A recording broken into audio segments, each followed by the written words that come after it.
কঠিন বিপদে আছেন, এমন বিপদ যে বিপদ থেকে আপনি উদ্ধার হতে পারতেছেন না, হতাশাগ্রস্ত হয়ে গিয়েছেন, সব সময় খালি বিপদ আর বিপদ, এত বিপদ লেগে রয়েছে, একটার পর একটা বিপদ আসতে আছে আপনি হতাশ হয়ে গিয়েছেন। কি করবেন? একটি আমল বলে দিচ্ছে আপনাদেরকে, যে আমলটি করলে রাসূল আকরাম সাল্লাল্লাহু আলাইহি ওয়াসাল্লাম বলেছেন ওই ব্যক্তির বিপদ অনায়াসেই কেটে যাবে। সুবহানাল্লাহ। অতএব আপনি বেশি বেশি করে এই আমলটি করার চেষ্টা করেন।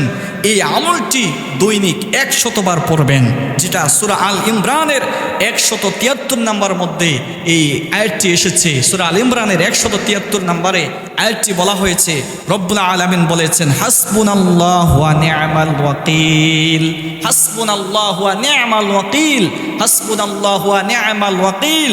এটা দৈনিক আপনি যদি 100 বার পাঠ করতে পারেন, অবশ্যই অবশ্যই আল্লাহ তাআলা আপনার যতই কঠিন বিপদ থাকুক না কেন, সকল বিপদ থেকে আল্লাহ তাআলা আপনাকে হেফাজত করবেন। সুবহানাল্লাহ।